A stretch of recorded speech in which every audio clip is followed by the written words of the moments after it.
when he was running against Obama.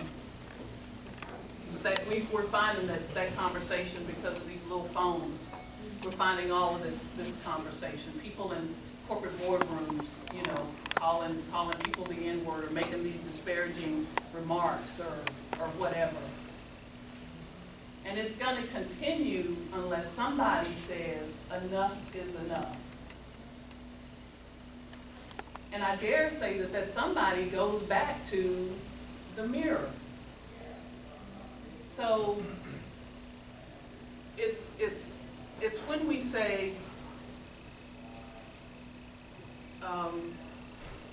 Renee, stand up here. It's when we're talking about Renee and Robin, and you talk about Renee, the first thing you say is she has blonde hair. And the first thing you say about Robin is, you know, black woman.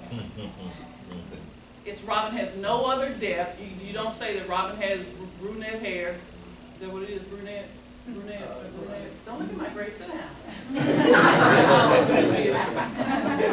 It's when we do that. And we do it so easily, that we just describe people like that, and it's like it's just no big deal that we pigeonhole somebody to their race.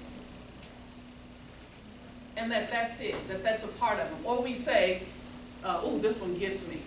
She's a doctor who happens to be African American. I be doggone if you weren't born a doctor. Who in here who's a doctor? Who was born a doctor?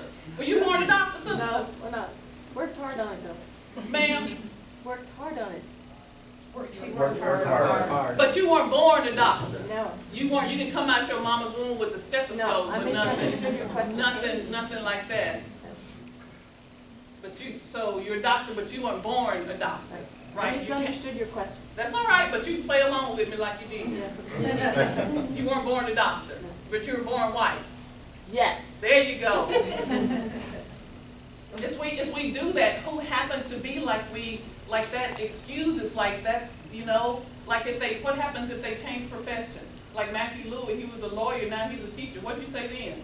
He's a teacher who happened to be a lawyer who happened to be black. No, it's a Negro. Just say it. Colored, African American, Afro, whatever you want to say.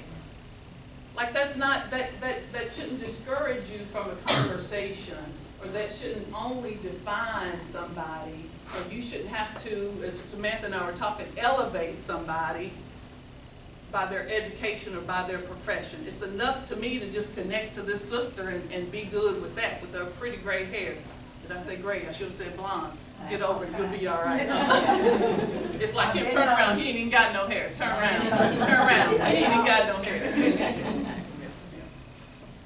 So it's like we do that. It's like we say, oh, Robin, you wear your hair natural. I could never wear my hair natural. I just couldn't handle it. I couldn't get to the kitchen. I couldn't get to the naps.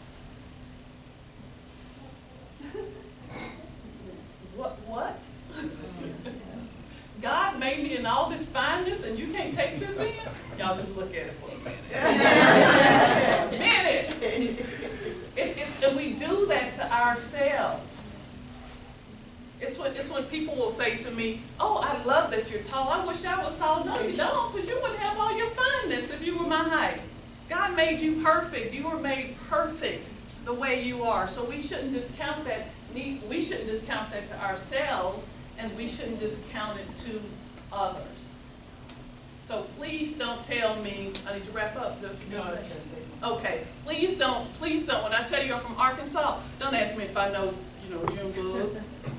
I promise there are other people in Arkansas. I'm just saying these are just ways that we create this racist conversation, action, perspective, and we let it keep, we keep it going. Yes, ma'am. I was going to say, like, the individual racism that you were saying, like, that we do to ourselves. I know, like, my dad, he went through segregation, and he was 18 years old when it ended. So a lot of the things that say if you're black, and I'm not condoning, what we do ourselves, because I definitely call it out, but it's also because society tells you as a black person that you're not good enough, or they tell you as a Latino person that you're not good enough, and then you take that all in, and then that's where, like the saying that your dad was saying, you're kind of channeling it that way, that society is giving you this message that you're not good enough, so then therefore that's how you feel about yourself, and then that's how you feel about other black people. Because I know, like, for my dad, like, he doesn't feel good about himself, and so maybe he doesn't feel good about other black people because he was told, all his life or whatever. Yeah, or shown, or shown. That he's not good enough or whatever. Yeah, and that goes back to the internalized oppression. So you start taking that in, and pretty soon, then you start seeing it's like I start holding you down. So I think that I'm gonna, and we do this kind of thing to elevate ourselves in order to hold somebody down. What we fail to realize is come here, sister. I just want to show you your haircut off. When I try to hold this sister down, I just want you to move. Just move. No, I mean, move, walk. So see, if I try to, I gotta stay right with her. So my purpose is way back there, but because I'm trying to hold her down, thank you. Hope your shoulder's okay, you got to move across. Okay. So if I try to hold this sister down and move with her and hold her down, I gotta keep her in check, that means I gotta follow her. So my purpose is over here, but because I'm trying to hold this sister down over here, I'm messed up. So whether I'm trying to hold her down and I'm talking about her, or I'm trying to hold her down because I want a contract, because I want a job, because well, black people can't do this, or all black men are in jail, so we need this, or people in trailers are like this, so we need to raise money for this. So we do those things to make way for us, to make way for our whatever. Sometimes some people say follow the money, so I'm doing this and you follow the money, you can get to that thing or whatever. But the thing is that we've internalized this. We have this internalized oppression. So we have this conversation at home. We come out in the street and we're like, yes, everybody's equal. Everybody's good. But when I'm having it back home, it is niggers and flies.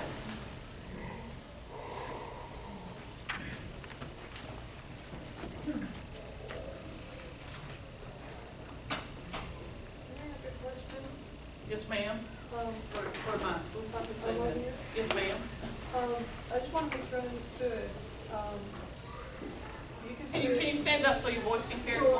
You consider it racist to describe somebody, like if you're in conversation with somebody else, you consider it kind of racist to describe them, whether they're Latin or they're black, or is that? Oh, no. Is that what you're saying? No, I celebrate your whiteness because that's what makes you. Okay. Right? It's when you only see one part of a person. Oh. So the only part that you see of me is my skin color.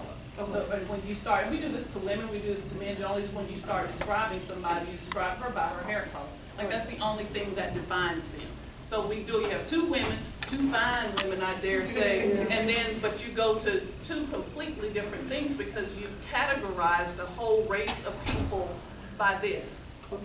So I can put up a whole bunch of African Americans, or folks with African blood over here, and the shade would be, what is that? No, this is another thing my dad used to say, light, bright, and damn near white. So that was okay to say, right? So it's a whole United Nations. The same thing. We put a whole bunch of white folks over here, European folks over here. You have shades the same way, but we categorize them like this, and so we believe that group, that thing belongs to the whole group. Like everybody has this gorgeous color. Every black person has gorgeous curly hair like mine. Like we don't see. I'm gonna make this word up. We monopolize this. My PhDs in the back there. We say that black folks are this monolith by only describing them by race. Okay. So no, I don't. I say white sister. I say black person. I say don't. I had a roommate once. I know she said, "No, you done taken this point way long ago." I had a roommate once who would she would take great pains to not say the color of a person's skin. Robin, the woman with the curly red hair, and she had the white striped shirt on and the blue jeans on. She would.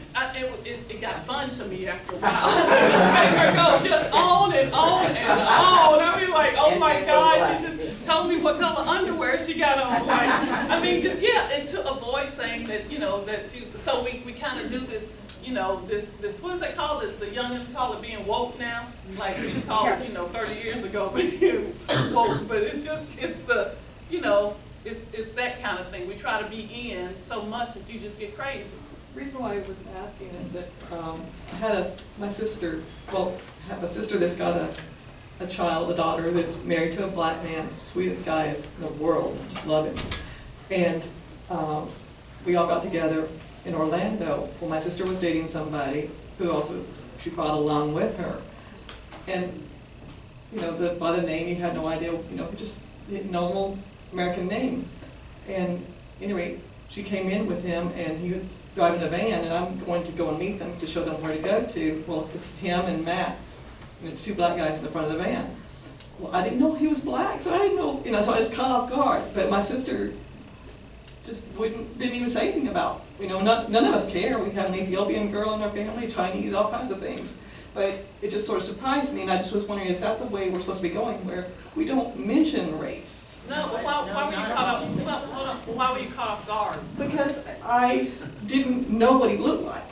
I didn't have any idea who he was that I'd be meeting, and then I'd see these two, I knew who Matt was, but Matt, the reflection was sort of strange, and it was Craig who was driving. And that was what was caught me off guard, was because I had no idea who I was going to be meeting, and the name sounded like normal American person, and my sister. What is normal American? Not white. Well, that's what yeah, I'm so sorry. You're absolutely right. I would have thought it would have been another white person. She had been married to a Puerto Rican. She's been married, you know, a couple different times, my sister. But I didn't expect to see Craig being a black person, which he was just a wonderful guy. We enjoyed his company and everything. But I was just wondering if we're supposed to be going to where we don't mention race when we're talking about people, like my sister did with us. Yeah, no, so I think there's some, and I said we'll have this authentic conversation. I think keep saying that for me, sister. Sure. I think there's some mirror issues that you're gonna have to, is Kia in here? Because we need Dr. Kia Wiggins. Because I'm probably going to say some psychoanalyzing stuff that ain't true, but you'll get over it. So I think that there's a lot of mirror in your conversation. There's a lot of things that you have to have this kind of self-reflection. I absolutely agree with you. Yeah, and so besides throwing your sister under the bus, that is funny. But yeah, I think that there's some things that you have to reconcile with yourself about that. And what I heard you say was, you know, being surprised. So I would have been surprised if he had 6 arms, but you know, if somebody says Craig is coming, then it's, you know, it's no name attached to a particular. It's no ethnicity attached to a name. Because if I say Dr. Jamin Wales, you know. Yeah. What is Jamin? What Jamin, stand up just because you're here. You know, is he a brother? But you got a name like Jamin. You know, I mean, so you can make some assumptions. You know, so, and I say this. I say, have y'all met that brother Jamin Wells? And then somebody look at me and go, oh, that's just Robin. You know, so I mean, but you have to put that mirror up to yourself about. You don't know who you're looking for when you're trying to meet up with somebody to get them back to your home. Yeah. And the van was such, you know, had dark windows, and you know, we couldn't see my sisters or anything else in the back of the van, and all I see is these 2 people in the front. I'm not talking about your process. I'm talking about your reasoning. Oh, okay. Yeah. So your reasoning about that. I think there's just some. You were looking for a white man. Well, yeah, That's why it was surprising. Yeah, because we knowing my sister, I thought that would be the case. Right. Yeah, Yeah. yeah, That's and I appreciate your feedback and your honesty. But I think that we you know, again, why are you you know, Like, why were you surprised? shocked and surprised? And I think that's the. It was, I guess. No, I'm not asking your deal. I'm saying I think that's the conversation that you're going to have with yourself. Yeah. Why this would surprise you. I see y'all. Hold on a second. So I think that's it's I know a lot of people have had this because I don't know y'all in this room, but I know a lot of people have had this thing that when you know, when you walk by somebody, and I still go in the store today, now it's fun, it's just absolutely fun, that when you walk by on a 6-foot-tall sister, you know, and I'm walking by and somebody will clutch them first. So this is what I start saying. If I say that to you, get over it. I said, when I see somebody clutch their purse, I say, I stopped stealing yesterday. So why would you do it? So this white sister said to me, she said, well, Robin, I didn't mean that. I said, yes, you did. But that's not for me. That's just for me to call it out and then to keep moving. I don't need to psychoanalyze you, but you know, I don't clutch my purse when a white person, well, if Renee, because Renee want my money. Renee is my plant sister. Legal plants, y'all, legal. So you know, so I think we do. We have to examine that. This brother I was telling y'all about, he's got a, I'll probably send it to Amy them to send it out, but examine yourself. He wrote it in 1922. Examine, Z-A-M-I-N-E, examine yourself. He hit everybody too, but that same thing, that we need to examine ourselves and say why. Thank you. Why do we do these things that we do? Why is it okay? Why do we excuse it? So we're putting it off on institutions and systems instead of the individual. It's okay, right? We're saying that it's okay. So I think there was somebody who wanted to make a point. Stand up for me. So when I listened to your story, I felt empathy towards you because I hear myself in you, and it's hard to, you know, stand up and be honest like that, because I felt like when you were telling your story that that there were probably a lot of people here who wouldn't admit that they would tell a story in the same way. And using the word normal is something that is marketed to us as white people, where normal is white. And so until I kind of learned a little bit how to step out of the matrix of what is sold to us and what we buy into, and it's not to say you are scared of the black men, but there is an internalized